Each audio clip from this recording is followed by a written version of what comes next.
su grupo no pudo pasar a la siguiente ronda de la Libertadores, pero sí se clasificó para la Sudamericana. Bien, bien. Bueno, bien, los chicos del DF. Bueno, gracias, Tobías. En un ratito tomamos contacto con vos. Escribimos por WhatsApp, nos whatsappeamos.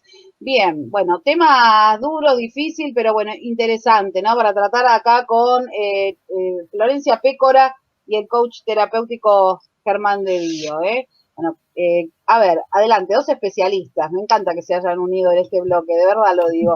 Bueno, bueno, gracias, Germán, ¿cómo es esto del perdón? Mira, Florencia va a hablar de un tema durísimo, ¿no? Nada más ni nada menos que la violencia de género, el aumento de números, de casos, mejor dicho, esos números tan terribles, tan espantosos de darlos, realmente duelen, ¿no? Y duelen cuando ella, por ejemplo, que toma contacto directo con las víctimas. A nosotros nos ha pasado desde nuestro rol también, de cómo cumplimos nuestro rol, también de tener que vivir en carne propia y también ayudar a otros, ¿no? Pasa. ¿Cómo tratamos este tema del perdón? A ver, si fuese en ese marco, te habrás encontrado te uno en eso, ¿no? En ese mismo contexto, con alguien que haya pasado un tema de violencia de género. Vos sabés que me ha pasado trabajar de manera directa con el 2 casos particulares que por ahí se asocian mucho con lo que Florencia, ¿verdad? Sí. Sí. Con lo que Florencia también va a aportar. Me ha pasado a trabajar con casos de mujeres que han vivido, que estaban viviendo casos de violencia o que habían vivido casos de violencia. Y me pasó de trabajar con consultantes que vienen a trabajar. Más que trabajar el perdón, lo que quieren tratar de superar es el dolor por la pérdida, por ejemplo, de un hijo. ¿Sí? En un accidente, o me mataron a mi hijo en un asalto. O sea que es un tema que me ha tocado como profesional estar al lado. ¿Sí? Estar al lado de la persona. Cuando lo está viviendo, cuando lo vivió y no lo puede superar, ya sea en un caso de violencia de género o en un caso de tener que salir adelante de la pérdida de un ser amado. ¿Cómo concretamente, cómo es? Me interesa esto. Va una persona, tiene un problema así en la casa, dice, mi marido me golpea. ¿Qué aconsejás? Lo primero que vos haces es... A ver, ya que el tema tenía que ver un poco con los mitos del perdón, sí me gustaría poder arrancar explicando algunas cosas que impiden perdonar, y es más, hay esa confusión con respecto al perdón, ayuda mucho a que se fomente todo esto de la violencia y todo siga parece un círculo que no se termina. Está bien, adelante. Sí. Coincido. Una de las ideas muy equivocadas y muy arraigadas que tenemos la mayoría de las personas con el tema del perdón es la idea de que perdonar es olvidar. Perdonar no tiene nada que ver con olvidar. De hecho, la persona que realmente perdona no olvida nada. O sea, el perdón es algo totalmente diferente al olvidar y no tiene nada que ver con esto de que yo, para poder perdonar a una persona, para poder experimentar cierta paz o superar ese dolor o tener esa sensación, yo tengo que olvidarme lo que pasó. Para nada. Las personas que perdonan verdaderamente no olvidan. De hecho, y como a nivel del perdón, el perdón funciona a nivel emocional y a nivel mental de manera muy similar a que en el físico funciona el proceso de cicatrización del cuerpo. O sea, vos te lastimás, depende de la herida, ¿no? Si te haces una pequeña cortadita en la cocina haciendo algo, pones un poco el dedo abajo del agua, lo apretás un poquito para que deje salir sangre, le pones una curita y ya está. Ahora, si tuviste un accidente y por poco no perdés un brazo, bueno, el proceso de recuperación es más largo. A veces quedan dolores, pero básicamente lo que queda es una herida, que si alguno tiene alguna herida en el cuerpo, o no sé, la cicatriz que todos tenemos, la cicatriz de la vacuna, ¿no? O sea, porque no deja de ser una cicatriz la vacuna. Uno por ahí recuerda lo que pasó, recuerda exactamente haber ido al médico. Yo, por ejemplo, tengo 7 puntos de un accidente laboral, tengo 7 puntos acá en el brazo. Cada vez que yo miro mi herida, yo recuerdo lo que pasó, recuerdo cómo me corté, recuerdo todo el mundo corriendo al hospital, recuerdo el chorro de sangre por todos lados. Ahora, ya no me duele. Y hay un montón de cosas que aprendí de esa experiencia que no voy a volver a cometer. Lo que me lleva al segundo punto, al segundo mito con respecto al tema de aprender a perdonar, los mitos del perdón, que pensamos que perdonar, y esto tiene mucho que ver con lo que va a plantear Florencia y con lo que cuenta, porque de hecho me han invitado a muchas charlas a participar, inclusive para asesorar al personal policial en este tipo de casos. También he participado de 2 o 3 charlas con respecto a esto, y hablando de la ley Micael, o sea, colaborando con otros colegas abogados que hablaban de la ley Micael y todo lo demás. O sea, otra de las ideas que tienen que bastante erradas, me refiero a que desde el punto que impiden poder hacer las cosas bien y perdonar, es la idea de que perdonar es dejar pasar. O perdonar es quedarme, porque te perdoné, yo tengo que seguir aguantando qué, o aguantando o infidelidades, o aguantando maltratos, o aguantando o tolerando cosas que yo no quiero tolerar. O sea, perdonar no tiene nada que ver con dejar pasar, perdonar no tiene nada que ver con seguir permitiendo cosas que yo, en mi dignidad humana, no estoy dispuesto a tolerar. O sea, perdonar es como, a ver, yo no vengo a bajarles la verdad de nada, pero simplemente lo que comparto es una idea que lo que permite es poder experimentarlo de una manera más libre todo esto.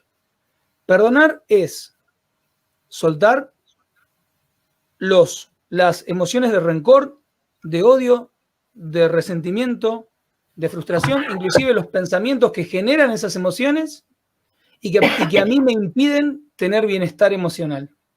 O sea, vamos a poner un ejemplo. Y ya que tenemos una colega acá que habla de este tema. Yo puedo, si soy víctima de violencia, soy víctima de abuso, soy víctima de maltrato, yo puedo decir, yo perdono, que no tiene nada que ver, y este es el tercer mito con el que hablo con el tema del perdón. Yo puedo perdonar como sinónimo de soltar estos sentimientos de resentimiento, de rencor, y a la vez decirte, yo con vos, bajo este mismo techo, no vivo más. Yo esto hasta acá. O sea, si vas a seguir con esa conducta, yo perdono, pero a mis hijos con esa conducta yo no quiero que mis hijos estén expuestos a esto.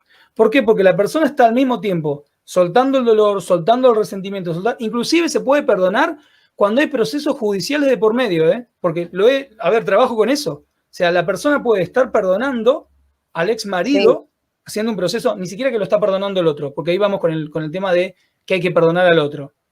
La persona puede estar haciendo un proceso de perdón, que de hecho lo hago, trabajo con esa persona haciendo eso, y a la vez teniendo un juicio por expensas, por manutención, un juicio laboral con un jefe que había casos de acoso laboral. O sea, no tiene nada que ver con eso. El perdón tiene que ver con yo quiero estar bien, yo quiero sentirme feliz, yo quiero seguir con mi vida y suelto estos sentimientos que tengo de que te lo voy a llevar a un extremo. Cada vez que te veo, siento de nuevo toda esa bronca, siento de nuevo todo ese dolor, siento de nuevo esos deseos de venganza inclusive, de que te vaya mal, de que la vida te vuelva, o la típica, ¿no? Que a veces decimos, no, yo perdono, pero Dios todo lo ve. No estás perdonando. O sea, por debajo de la superficie hay sentimientos de venganza.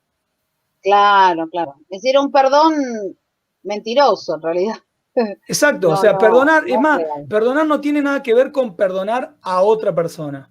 Yo simplemente perdonar es suelto todas estas emociones que no me dejan a mí estar bien. ¿Y para qué? Para poder seguir con mi vida, ¿por qué? Porque, a ver, la mayoría de mis consultantes tiene sobre todo por encima de los 45 años. Y tengo más chicos, obviamente, en uno de mis talleres tengo una chica de 16 años, o sea, el grueso de mis consultantes están por encima de los 45 años. Y vienen con heridas de abuso físico, de abuso sexual, vienen con un montón de heridas que por ahí pasaron a los 3, 4, 5 años. ¿Y qué edad tenés ahora? 55. O sea, estuviste 50 años arrastrando esto. Y aparte, a nivel psicológico, todas las heridas sin sanar, todos los conflictos sin resolver que yo traigo de la historia de mi vida, se repiten en mis vínculos presentes. O sea que tengo que poder perdonar por mí, no por el otro, por mí, para yo poder seguir con mi vida de una manera plena y de una manera diferente, porque en definitiva, vos querés estar feliz, vos querés estar bien, Vos querés Claro. poder vivir la vida y disfrutar este momento y poder superar lo que pasó. Bueno, de eso se trata. Por eso el otro tercer mito es, no tiene nada que ver con el otro, no tiene nada que ver con el otro que te pida perdón. Es más, inclusive el otro puede estar muerto, porque por ahí estoy hablando de que la persona que siento que me hirió o que efectivamente me hirió es mi padre y mi padre ya no está más. Inclusive puedo hacer ese proceso con la persona que no está. ¿Por qué? Porque no tiene que ver con la otra persona. Siempre tiene que ver pura y exclusivamente conmigo y con mi propio bienestar. Siempre. Bien. Siempre, siempre, siempre. Y esto que apoya un poco lo que... Sí, te hago una interrupción ahí. Yo pensé que cuando la persona no está más, no es posible el hecho de sanar eso, ¿no? Cuando no existió un perdón, estando viva la persona. Totalmente. O sea, el proceso de perdón puede pasar inclusive cuando la persona murió hace 20 años. ¿Por qué? Porque el proceso de perdón es pura y exclusivamente personal. Sos vos la persona que toma la decisión de soltar todos estos sentimientos que no te están haciendo bien y que encima, cuando empezás a entenderte a vos misma, empezás a detectar, porque lo primero que uno detecta son los reflejos de ese vínculo, de esa herida sin resolver, de ese conflicto sin sanar. Porque lo empezás a unir puntos. Ah, esto está reflejando, es un reflejo de esta herida que yo traigo de la historia de mi vida. Entonces, a menos que yo no empiece a soltar todo esto, este conflicto se sigue repitiendo en mi vida adulta. Claro.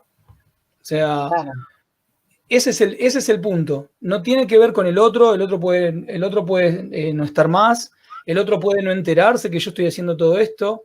Es más, puedo perdonar y no tener más vínculo con esa persona. O sea, vamos a suponer que yo siento un conflicto, una herida muy fuerte con mi hermana, con mi hermano. Yo puedo hacer el proceso de perdón y elegir volver a hablar o no volver a hablar.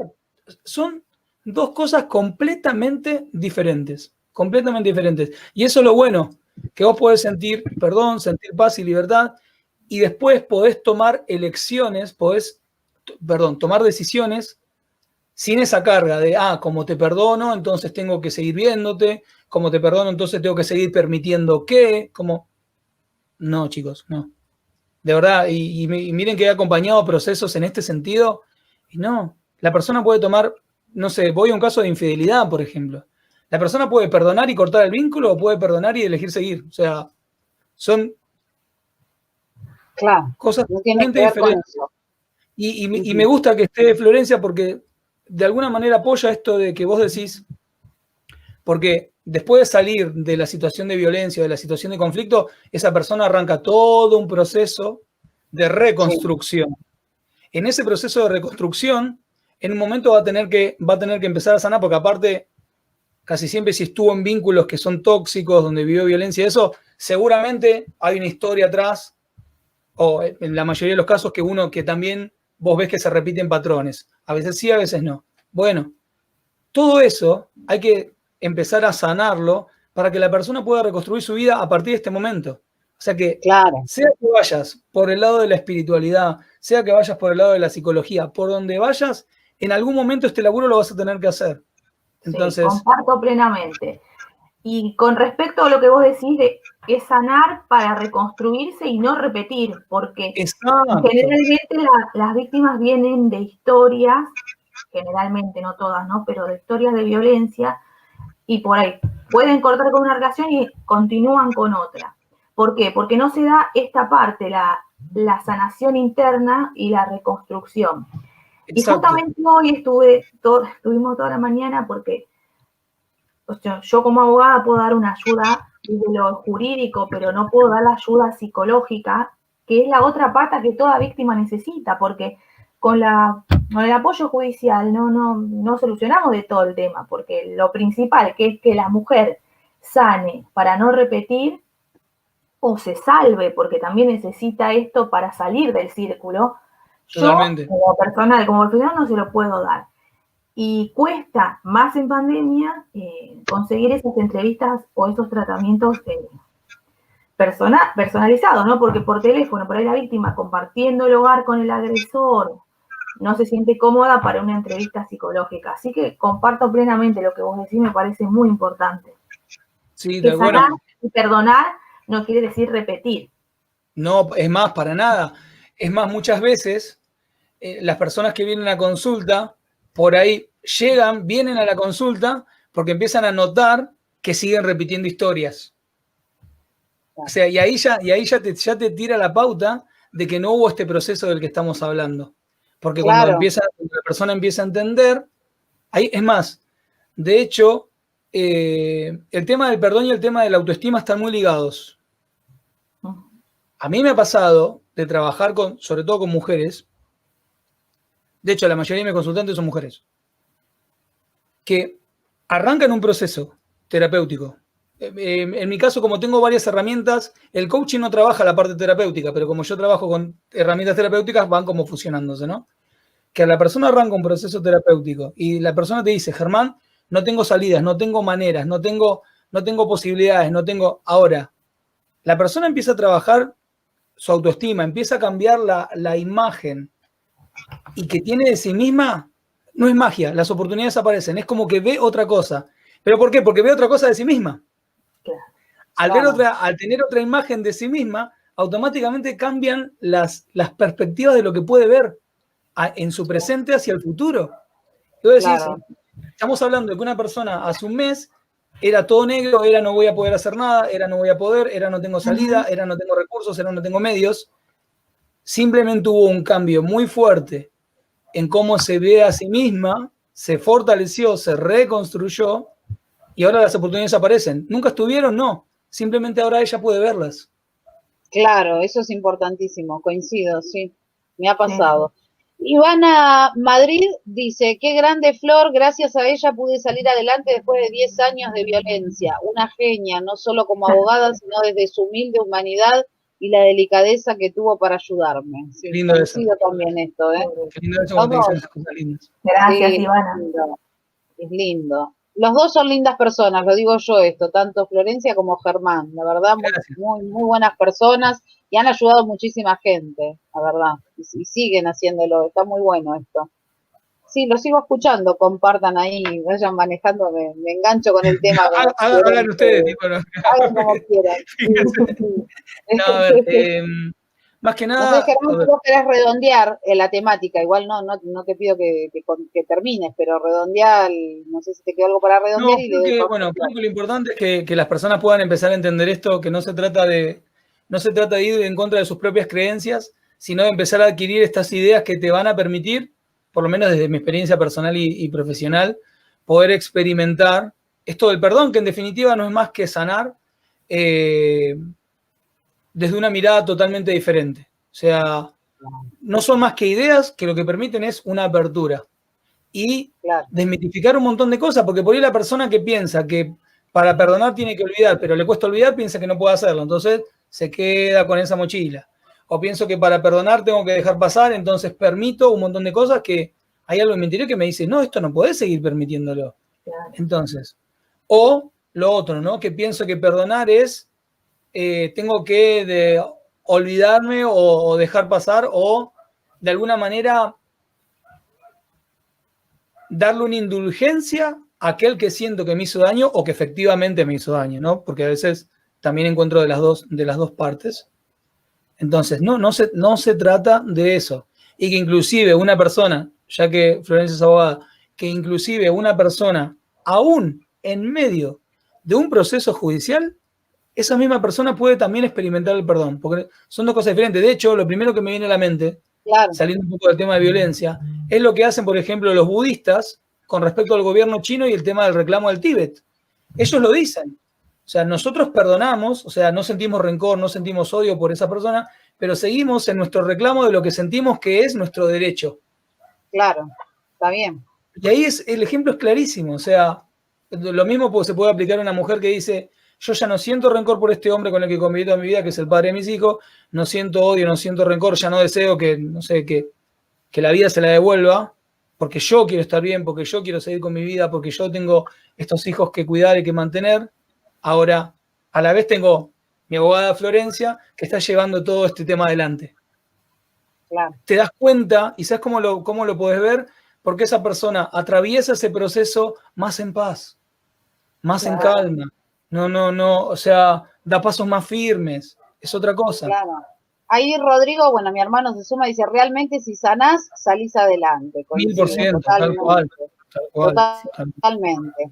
Cambia el rumbo totalmente de la vida, sí. Sí, porque empezás a mirar otras cosas. El problema no se da cuenta.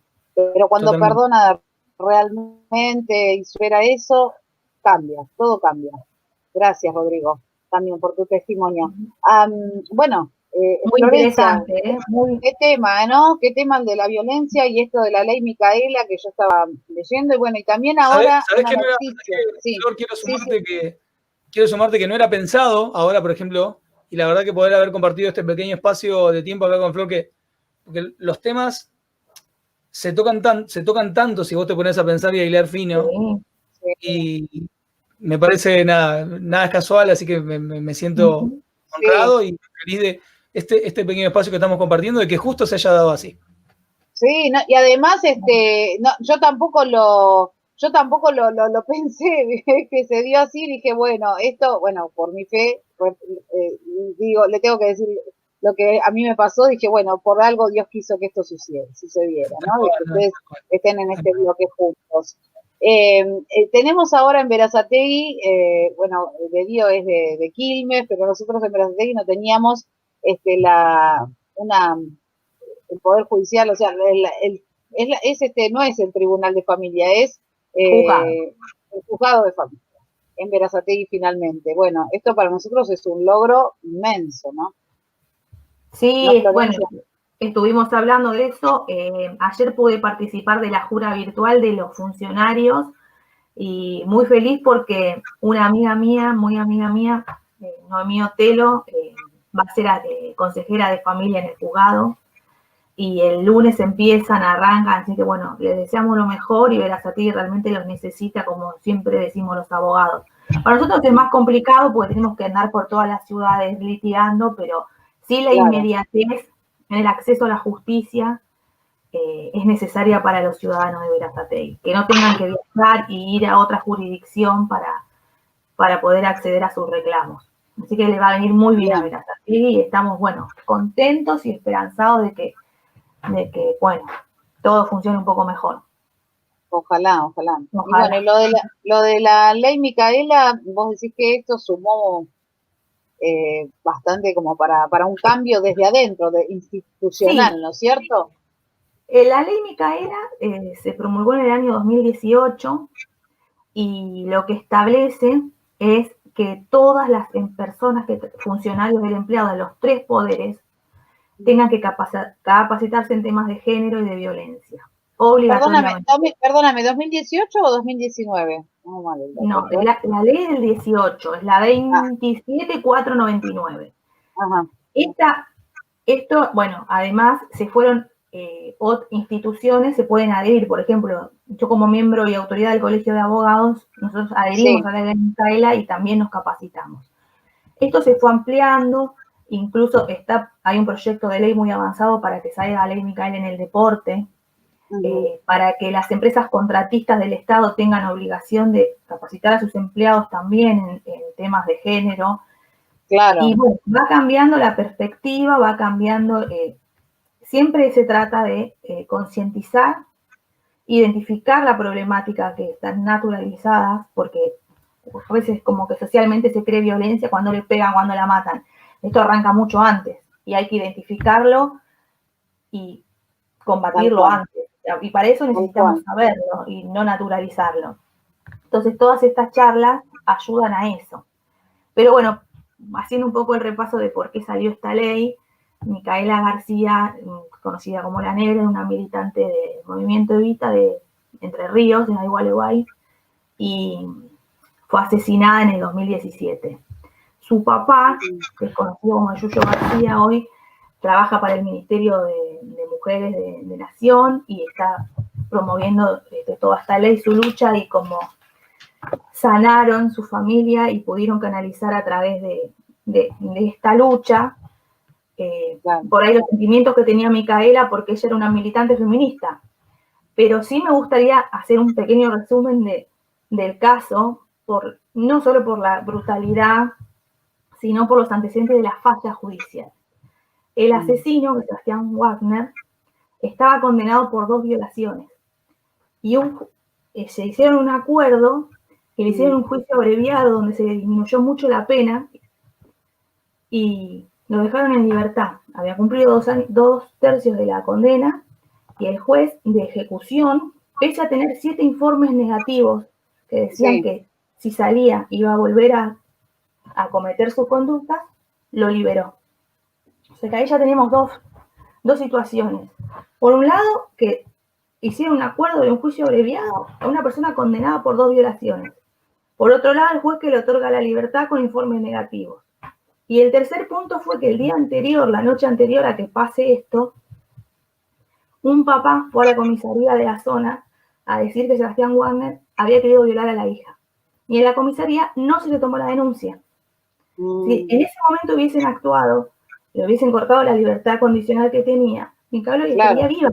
O sea, es un sinnúmero de fallas del Poder Judicial, de las fuerzas policiales, debido a que a la justicia le falta un montón de perspectiva de género. Y bueno, fatídicamente, una noche cuando Micaela sale de un boliche, la secuestra Sebastián Wagner, la viola y la mata. Ahora bien, no termina acá la negligencia judicial, hay que decirlo. Él tuvo un cómplice, Néstor Pavón, que era su jefe, que fue solamente condenado a 5 años por encubrimiento, porque era el dueño de un lavadero de autos que lavó el auto y lo ayudó a escapar. Pero lo que Wagner relata es que en realidad no fue así, que es aberrante lo que voy a decir, se turnaban para el abuso, que la mataron entre los dos. O sea, no fue un encubrir, o sea, solamente que lo ayudó a fugarse. Si no decidió que un jefe va a ayudar a fugarse. No. Claro. Esta persona hoy está en libertad, pese a que esto está apelado y está para resolver en la corte. La corte de Entre Ríos resolvió, la familia ahora lo que quiere es que venga a la corte de nación, y hay que decirlo, que los recursos, cuando uno va a la corte de nación, tiene que pagar una suma muy grande de dinero. Entonces, para poder acceder a ese recurso. Entonces, como decía el papá, nosotros si hacemos una colecta lo vamos a juntar, pero no es el hecho. Entonces, el que no la junta no tiene acceso a la justicia. Terrible. O sea que la familia sigue recibiendo injusticia con respecto al caso, y lo otro que también sucedió fue que el juez de ejecución que lo liberó, con 7 informes negativos, obviamente fue denunciado, se le hizo el jury, que es el juicio que se le hace a los jueces por su desempeño, y fue absuelto, porque el fiscal general ni siquiera lo acusó. O sea que ese juez hoy sigue en funciones, con la misma perspectiva y con el mismo pensamiento que tenía en su momento. Lo digo para reflexionar cómo estamos como sociedad con la justicia y la necesidad de seguir concientizando y capacitando en estos temas para que de una vez por todas se tome conciencia y la justicia falle con perspectiva de género. Sí, la verdad que tremendo todo lo que relatás, y bueno, y gracias por esto, por traer este tema, y bueno, y por estar los dos en este vivo, haciendo esto, hablando de esto que es tan preocupante, y bueno, y ahí Germán también aportando ambos, que hay una salida, una esperanza, ¿no? Una cuota de esperanza para aquellos que han sido víctimas. No sé quién quiere continuar con la temática, no sé si a vos, Germán, te quedó algo, querés acotar algo, preguntarle algo a Florencia. No, sí, por ahí también aportar de la misma manera que ella comentaba que por ahí, desde la parte judicial, obviamente falta la otra parte. También a mí me ha pasado a veces de que yo colaboro con la parte interna, pero falta la parte de la parte judicial, y que, por sobre todas las cosas, ya que ella está acá y que de verdad lo siento muy oportuno, que la persona sepa que van de que puede hacer esto de la mano. Ya que ella está, vamos a darle ya que Florencia está, esa vuelta de tuerca en el sentido de que sepan que pueden hacer este proceso de la mano de un proceso judicial.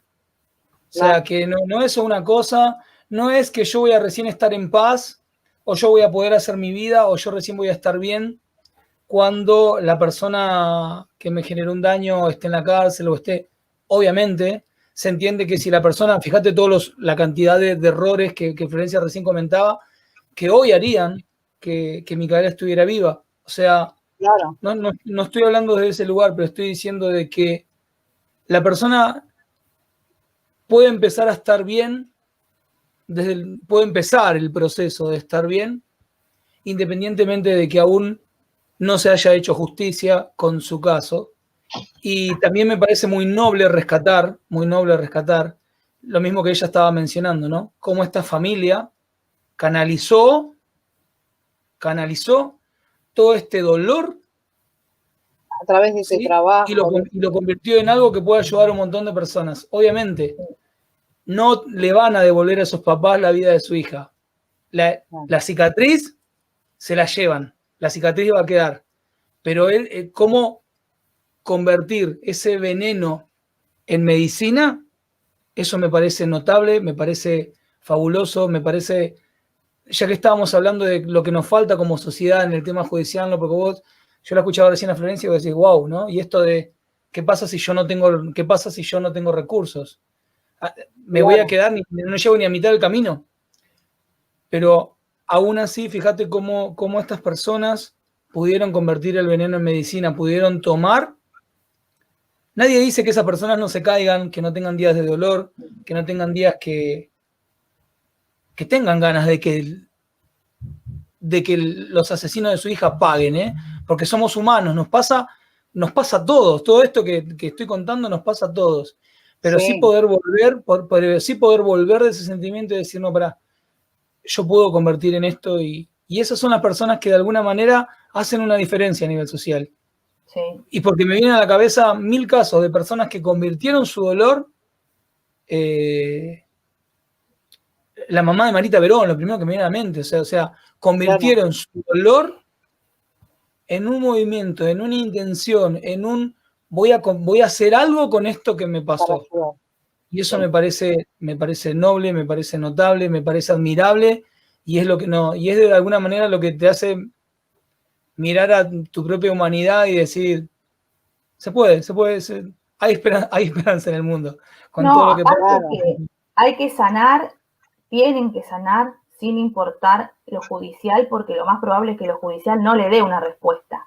Porque aparte, el hecho de la justicia es muy difícil, por más que uno llegue a una condena a la esperada, tampoco es justicia porque no le va a devolver el ser querido, o a la mujer que fue víctima no le va a recompensar todo lo que vivió, sumado a que es posible que tampoco ocurra, pero entonces es sí fundamental que los dos procesos se den distintos. O sea, sí, vamos a la justicia, vamos a hacer todo lo posible, pero hay muchas chances de que la justicia no te dé la respuesta. Entonces sí sanar uno para no repetir, como decíamos, el círculo, bueno, no en este caso, que fue una terrible asesinato. Claro, yo agregaría no agarrarse solamente de la justicia, porque muchas veces he pasado por situaciones y la verdad que la justicia a uno lo desanima muchas veces, porque no responde. Por suerte todo fue cambiando, fue para bien, ¿no? En el tema judicial, a pesar de que falta el camino. La preparación, o sea, hoy lo que podemos decir es que el tema está sobre la mesa, se discute constantemente, hay capacitación, hay ministerios, hay líneas, pero también parece como que todo esto no alcanza, porque la realidad es que los casos siguen subiendo. Y lo voy a hacer lo más breve posible, pero al 15 de octubre hubo 79 femicidios. O sea, aumentó, los llamados a la línea 144 de ayuda subieron un 60% en pandemia. Y un poco analizando, si se quiere psicológicamente, lo que creció fue o sea, si bien la violencia de género se da en todas las clases sociales, en esta situación aumentó en las clases más bajas porque se interpreta que muchos hombres tenían changas o trabajos temporarios que hoy no tienen, están más tiempo en la casa y sienten que el rol que la sociedad patriarcal le pone de ser la manutención no lo pueden cumplir. Desquitan con la mujer. Pero los municipios más afectados fueron Moreno, La Plata y Escobar, en lo que es provincia de Buenos Aires. La provincia de Tucumán, terrible en los índices, terrible. Tuvo en una semana 4 femicidios, fue una cosa de locos. Y quiero resaltar también otro tema que se está dando, que es muy preocupante, que en el 2019 el 5% del femicidio se daba por extraños. El 95% era por pareja, pariente. Este año eso se duplicó. Hoy el 10% es por extraños, lo que denota odio, furia hacia la mujer de extraños. O sea, es un proceso que está en crecimiento. Lo cual es preocupante porque ese es aún más difícil de combatir. Claro. Porque si vos te aborda una persona en la calle, dos hombres, o sea, tanto para la justicia como la mujer, es muy difícil de prevenir eso. O sea, ya estamos trabajando ante un hecho consumado. Lo que es violencia familiar, con todas estas herramientas, mal que mal, uno lo puede trabajar. Así que es algo muy preocupante. Y también es que la edad del 44% de las víctimas de violencia de género se da entre los 21 y 40 años, porque es la edad de plenitud sexual de la mujer, entonces cuando el hombre más bronca, odio, posesión, celos tiene. Pero bueno, son frías estadísticas, dentro de eso hay personas, casos, familias, hijos y hijas que se quedan sin mamá, y es una situación que sigue en aumento. Lo vemos, como decían, todas las clases sociales. Fue muy terrible cómo los medios abordaron el crimen en el country, que quisieron hacer ver como que había sido un suicidio, no fue un femicidio. Hicieron el velorio a los dos juntos con las fotos de casados. La verdad que vemos que es algo que afecta transversalmente a la sociedad completa. Claro, sí, hay una cuestión social fuerte ahí hay cosas que no estamos entendiendo. En ese sentido, el hombre viene con una cuestión social del tipo de rol que tiene que cumplir, de las cosas que no tienen que sentir, de sentimientos de inseguridad o inferioridad, que los va a volcar. Claro. No todos, ¿no? No todos, no, gracias a Dios, no todos, pero muchas veces estos sentimientos de inferioridad, de inseguridad, se convierten en odio. Entonces, tenemos que seguir trabajando todavía como cultura para empezar a entender que no va por ahí. Definitivamente no va por ahí. Y los hombres, del lado de los hombres, trabajar mucho en nosotros para lo voy a decir así, si bien yo calculo que la mayoría de nosotros no va a terminar matando a una persona, pero sí empezar nosotros los hombres a trabajar con nuestras inseguridades, nuestras idioteces también, nuestras tristezas, nuestras frustraciones, para que no se convierta en odio que terminamos desquitando con nuestra novia, nuestra mujer, nuestros hijos, porque en definitiva rompemos todo, porque terminás afectando, vos no solamente afectás tu casa, también porque no llegamos a entender hasta qué punto el dolor que yo genero como hombre, estamos hablando como hombre en este caso, ¿no? O sea, no soy ni feminista ni machista, simplemente lo estoy hablando concretamente en este caso, el hombre, podemos generar, porque después mis hijos crecen viendo eso, después son mis hijos los que crecen con esa herida, son mis hijos los que por ahí se van a tener que dedicar a sanar o no, y son mis hijos los que por ahí repiten la historia y así seguimos y seguimos. Entonces, empecemos a trabajar en nosotros para que nosotros, en este caso, ¿no? Concreto, hablando de los hombres. En el caso de esta clase de violencia. Claro, por eso es importante estos espacios, porque yo soy una convencida que la difusión, el hablarlo, el capacitarnos, el concientizarnos hacia la prevención, que es todo. Porque ir con el caso consumado no sirve. También me pasa, que lo quiero compartir con ustedes, yo estoy un poco colapsado. Hoy hablaba con Roxana porque estoy recibiendo de 2 a 3 llamados por día de mujeres de los distintos barrios que saben. Me cuesta mucho hacerlo por teléfono porque por ahí yo si estoy cara a cara, bueno, resuelvo, lo subo al auto, vamos a la comisaría o le redacto la denuncia. Como convencerla a dar el paso telefónicamente es mucho más difícil. Claro. Pero sí tengo para resaltar que hay muchas otras mujeres, compañeras, ocupándose de estos temas en los barrios, atentas a ver a las chicas que, bueno, que están padeciendo y por ahí no lo dicen, y bueno, mira, ya tengo esta situación. La realidad es que si la mujer no se decide a romper el círculo, es muy difícil de afuera ayudarla, pero Claro. sí está bueno que otra esté atenta. Y otra cosa que me pasa, yo no soy psicóloga ni terapeuta ni nada, pero sí me doy cuenta que por ahí tengo mejor recepción con las jóvenes, que por ahí se tienen más conciencia o más decisión de romper el círculo. Las señoras más grandes, y no estoy hablando de tercera edad, pero por el 50, es muy difícil. Es como una vida de naturalizar la violencia. Está naturalizada, tal cual. Cuesta muchísimo, como en el discurso repiten el discurso del machista del hombre, y es como que hasta no pueden entender lo que uno les plantea. Y Claro. siempre hablamos de todos los tipos de violencia, no física al extremo, pero casos de violencia económica constantemente, y también abusos de todo tipo, sexuales, intrafamiliares.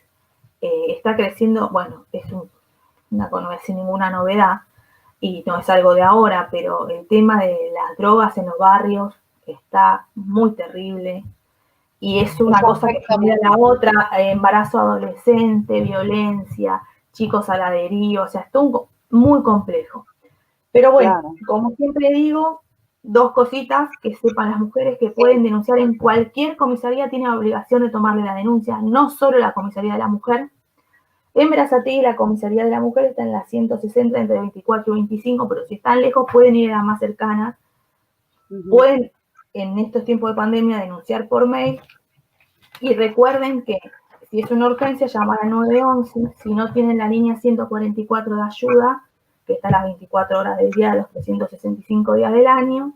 Sí. Y que el Ministerio de Mujeres de la provincia puso a disposición 2 WhatsApp, donde también pueden comunicarse si no tienen la posibilidad, puede estar el agresor. ¿Cuál es el otro, sí, Flor? A ver, yo tengo uno ahí que termina en 88, sí, que está en placa en este momento. Sí, el otro es 221, sí, 353. Espera, dame un cachito. 0500. ¿Cómo es el número? Repetímelo, por favor, desde el principio. 221. 221, claro, porque es de la provincia, de la placa. De la provincia, sí. Sí, 353. Déjame un momento porque 353, sí. 0500. 0500, bueno. Ahí lo vamos a poner también en la placa, entonces. A ver si bueno, que pidan ayuda a una amiga, a una conocida, quien sea, y que... Ahí está. Que corten el círculo como puedan y después que salven su vida, básicamente. Bien. Tal cual, sí. Les agradezco a los dos, y bueno, este tiempo y este tema. No sé si quedó algo pendiente. Yo sé que tenés que ir también a algo, Germán, que tenés una reunión. Todo por Zoom, estamos todos ya sé, con la tecnología.